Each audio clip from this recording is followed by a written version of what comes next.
Jamaica renders the coma victim inflexive. Malcolm Jamaica shook himself. He was lying in a hospital bed in what passed for a hospital in the tiny town of Wretchedone.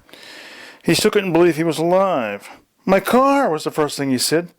"Tom Petty's appendage." "Doctor, he's talking," a nurse shouted. "Tom Petty's appendage," Jamaica repeated. "My car. What happened to it?" "Please calm yourself, sir," the doctor ordered as he bent over the bed. "Your car is parked outside." He flashed the penlight into Jamaica's eyes and took a close look. He then stood up straight and gave the nurse instructions. As she hurried away to fulfill them, the doctor turned back to his patient. "Now, sir, can you tell me your name?" he asked. "My name?" Jamaica looked up at the doctor, awareness finally seeping into his countenance. "Malcolm Jamaica." "Really? Then why does your identity card say Medford Pools?" "Ha!" explained Jamaica. "A joke. Merely a joke." He waved away the matter and, in doing so, noted the absence of any pain or lack of mobility in his body. "Why am I here?" he asked. The doctor delayed answering the question in favor of addressing himself to Jamaica's explanation of the discrepancy in his nomenclature. "Rather an expensive and elaborate joke, is it not?" he said. "A phony identity card, one issued through the offices of the Bilingual Brandy Barterers Board? That must have cost a bit, eh?" "Yes, it did," Jamaica agreed with a rising assertion of will. "I repeat, why am I here? There doesn't seem to be anything wrong with me." "I'll be the judge of that, sir," the doctor insisted. "For now, you're just under observation. You were found in your car in a field outside town, catatonic, non-responsive. In time, however, you may find yourself under lock and key." Jamaica looked sharply at the man, glanced at the windows. "Fake identity cards are of great interest to the police, you know," continued the doctor. "Indeed," Jamaica replied. The nurse returned at that moment with a hypodermic containing nothing more maleficent than a dosage of B12. Jamaica remembers the aborted concert. Few people know that Malcolm Jamaica was a member of an early incarnation of the CMJs, a band from Winkham Stratos that was later to find success with such songs as "Hunting for Jelly," "I Starved for a Lack of Love," and "Prepare to Meet Thy Dupe." Jamaica was attending San Juan University at the time, supposedly majoring in philosophy. In actuality, his drinking and shoplifting occupied so much of his time that he had little left over for his studies. It is a wonder that he managed to fit in membership in the band, yet somehow with the magic of youth on his side he did. Still, he wasn't able to give the band his all, and this is probably what contributed to a mutual parting of the ways. When the CMJs had their first taste of national success some 2 years later, being interviewed by Sir Niels Ponto while Lord Snidgen took numerous photographs, all on live television, Jamaica was eating dry cereal out of a box he had stolen from some old lady's groceries in a cold, windswept parking lot. The news knifed into his guts like scissors wielded by a 4-year-old tripping over a model of the Eiffel Tower made of wooden blocks. Any mention of the band or hint of one of their songs on the air caused Jamaica to gasp for breath. It was only after he was tapped to work as an operative and came into power to have the band destroyed, false testimony, planted contraband, mysterious diseases, pressure brought to bear on vulnerable corporate executives, puzzling shifts in audience tastes, that he was able to look back on those at times with something resembling fondness. "You might even call it wistfulness," Jamaica said to the comatose man on the bed beside him. He chuckled as he recalled the time that he had almost played a show with the CMJs. "We were booked to play at a place called the Crippled Dog Tavern," he told his new friend. "But we never did. I got a call at the last minute saying that the show had been called off due to the venue being shut down on account of a train derailment in the area." His wistful smile faded as he mused on these things. He had just begun rubbing his chin preparatory to deep thinking when the door to the ward opened and 2 uniformed policemen accompanied by a man in a cheap suit entered. "I was the flutist," Jamaica reminded himself. "I satisfy your curiosity about the concert abortion. Jerry, Dr. Fungred, and I had reached the terminus of the tunnel. We found ourselves confronted by a wall bearing all the hallmarks of a secret entrance. This mosaic clearly contains a clue as to the method of entry, I posited, indicating a sequence of images that showed a man with an overly large head standing before this very same wall, again bearing images of the man with the overly large head, who proceeded to pull a lever and obtain access to the chamber beyond. What this chamber contained was not explicitly illustrated, however. The presence of the universal symbol for aesthetic satisfaction, a stylized vending machine stocked full of stickmen, hinted at the value of its contents. "But where is this lever?" I asked aloud, scanning the wall. "Maybe it's been broken off," Jerry suggested. "Perhaps one is assumed to have brought along a lever," was Dr. Fungroyd's alternative suggestion. He pointed to a slot on the floor where such a lever might be fitted. "In case you are wondering how Puppet managed to traverse these catacombs with us, know that Jerry carried him on his left arm. Dr. Fungroyd's automated puppet stand was too bulky to descend to the catacombs." "The latter is the more likely of the two," I decided. "Well, thanks," Jerry groused. "But where to find a lever?" "Don't you have one in your valise?" Dr. Fungroyd asked. I held up my empty hands. We stood in silence for some minutes, thinking what random thoughts we would, hoping that one might be the answer, when Jerry said, "Well, while we're waiting, why don't you tell us about the train derailment that ended Malcolm Jamaica's one chance of playing a show at the CMJs?" "There was no train derailment," I'd explained. "Ah." Dr. Fungroyd saw the truth of it. "It was a polite way to get Jamaica out of the band. The show went ahead as planned, and no one's feelings were hurt." I get started in an atypical manner. There was no more time to be wasted. "Stand back," I warned my two companions. "What are you going to do?" Jerry demanded, watching me get ready myself. "I can go back to the apartment and get the handle off the toilet plunger." "Think of the risk, man," Dr. Fungroyd cried. "No time," I grunted as I charged forward. The wall crumbled under the impact of my shoulder. My momentum carried me onward, past the falling tiles, into a zone of orange juice orange, nothing but orange juice orange.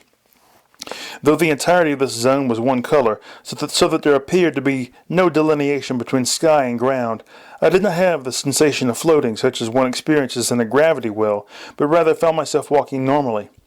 I looked back to see the hole in the wall through which I had penetrated, but could not find it. An orange, especially this particular shade or tint of orange, especially this particular shade or tint of orange, is my favorite color. I felt no fear, no panic, no disconcertion as I would have felt in a vast field of green or blue. I did, however, rue the monotony of the landscape after I had been walking for some minutes. Therefore, by a combination of an act of will and the scattering of a handful of talcum powder that I had fortuitously brought along, I created a tiny patch of sky overhead. "That's more like it," I thought happily. As I turned about, I saw the rough outlines of a house before me. Naturally, I went to it and opened the door. Inside, all was purplish pink, the floor and the ceilings and the walls, each demarcated by sketchy black lines. The furniture was simply designed, mid-20th century. I went to examine some of the framed art on one of the walls, and was shocked to see the cartoonish image of my own face looking back from a mirror. A further shock ran through me as I heard my name called. It was Jerry entering the room from down the hall with Dr. Fungroyd on his hand. "The term shock predates the discovery of electricity," I said. "It makes you wonder about its usage, doesn't it?" Jamaica and I discussed the case. "Truly, this house is futuristic," Dr. Fungroyd commented as we all sat down around the coffee table for tea and pastries. "Indeed," I replied, knowing that the bearded researcher had more to say on the subject. "Yes. It's even got a dreamoscope." "What's that?" "It's a device for communicating with someone in their dreams." I dusted off my hands, washed down my food with a swallow of tea. "How did you know what it was?" I asked. Dr. Fungroyd pointed to a placard attached to the center of the unit's control panel. "It says so right here," he explained. "Do you think you can get it working?" "It's self-explanatory," he said. "Every button is clearly labeled." "Good," I said, drawing up a chair. "I want to contact Malcolm Jamaica." "Why?" asked Jerry. "I thought you said he was off the case." "His usefulness is not yet at an end," I informed my companions. I began adjusting knobs and turning dials. "Besides," Dr. Fungroyd said mournfully, "he may be our only hope now that we're marooned in this bizarre environment." "I think we're closer than ever to the successful termination of this operation," I said. "Now quiet. I'm tuning in to Jamaica's dreamscape." "Is that really you, Mrs. Pannier?" Malcolm Jamaica's voice came through the speakers with all the resonance of a plastic harmonica.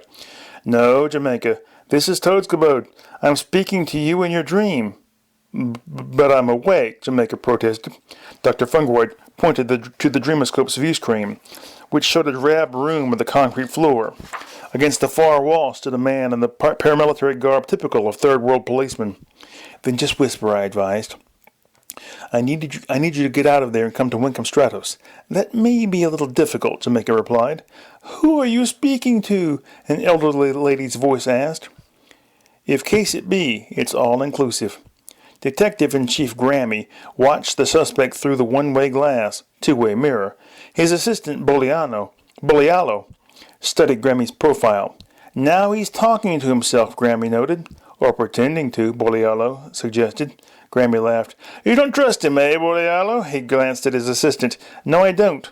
Take his car, for example. I may just do that, but not for example." Bolialo smiled wickedly. "If the chief of police doesn't claim it first," he reminded Grammy. "You haven't told him?" Grammy turned on Bolialo silently. "Of course not." Bolialo threw up his hands. "You'd better not," Grammy warned, backing down. "And no one else around here better," he added, turning to cast a menacing glare at the walls behind him, which could be any number of stupid men. "Calm down," Bolialo suggested. "Everything will be all right after the central investigator gets here." "Yes," Grammy grimly agreed. He returned his gaze to the suspect sitting in the holding cell on the other side of the glass. "But I wish we were handling this ourselves." He did not speak aloud the rest of his thoughts. That a man with a flying car and forged identity papers and such a curious weapon must have powerful connections that could lead to great financial reward.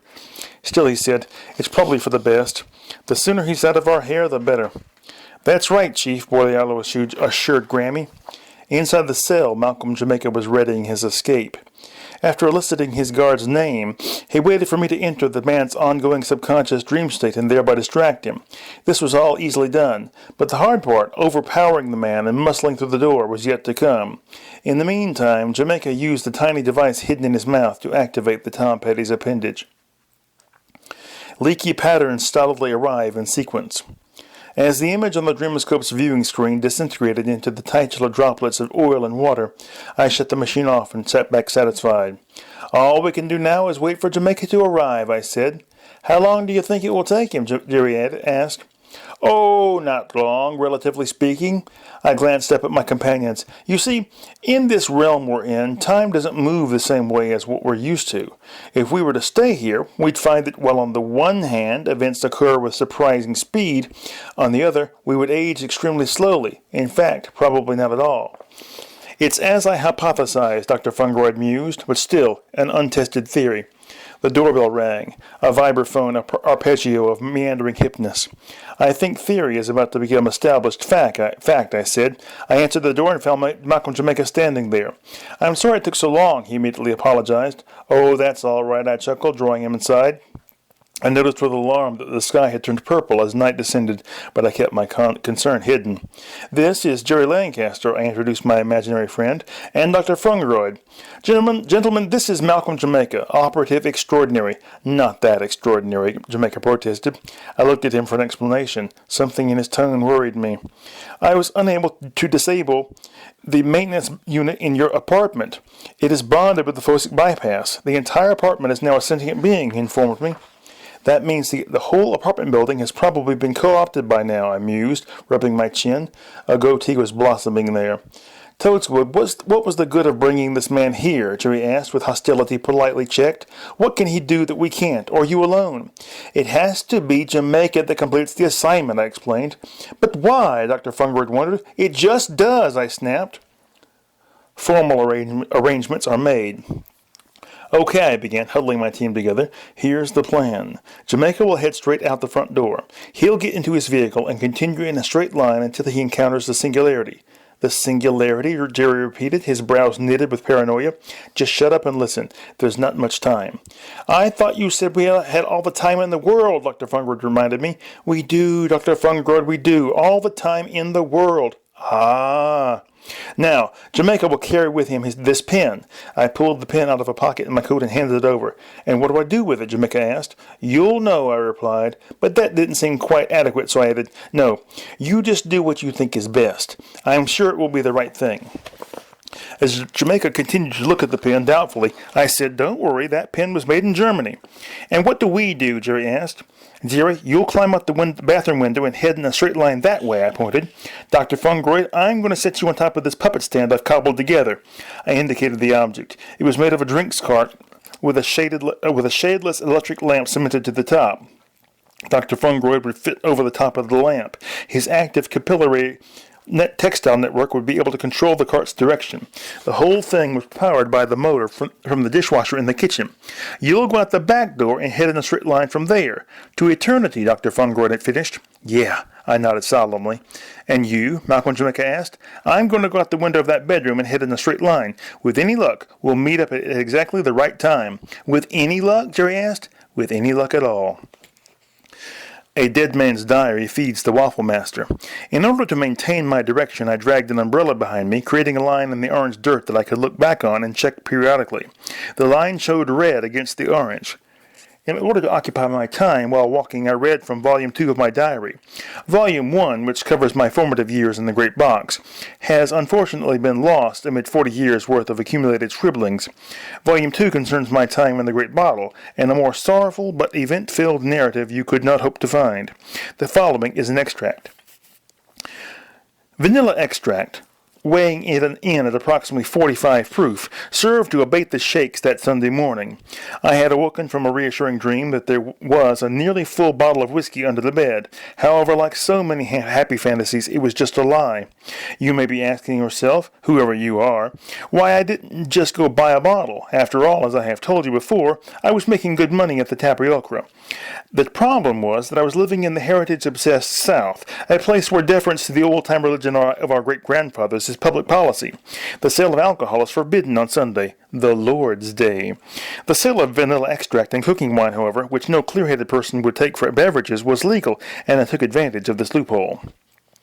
I mixed the vanilla extract with cherry coke and downed it until I felt myself grow calm and content. Now I was ready to head into town for a day of shoplifting. Perhaps I would even be able to smuggle a bottle of fortified wine into a grocery store restroom and chug it down. Anything to keep me going until Monday morning, when I could get a bottle of whiskey to help me through another day at the workplace. Aside from my constant watch of the state of my intoxication, my shoplifting was my only recreation. Some people take delight in their jobs. Those people have advanced degrees. This was the life that I relived as I walked along. When the sky turned purple, I slept. When it turned orange again, I rose and made waffles. I took pride in the fact that I didn't need any alcohol to begin my day. Shoulder gristle, floop, and chowder. Jerry Lancaster, being imaginary, does not sleep in the sense that you or I understand the term. That being said, his journey across the monochromatic void saw the passing of 7 nights. During these nights, Jerry curled himself into a ball and cast his mind back to some episode from his past. One of these episodes concerned his brief employment at the Bugfuck facility in Copco.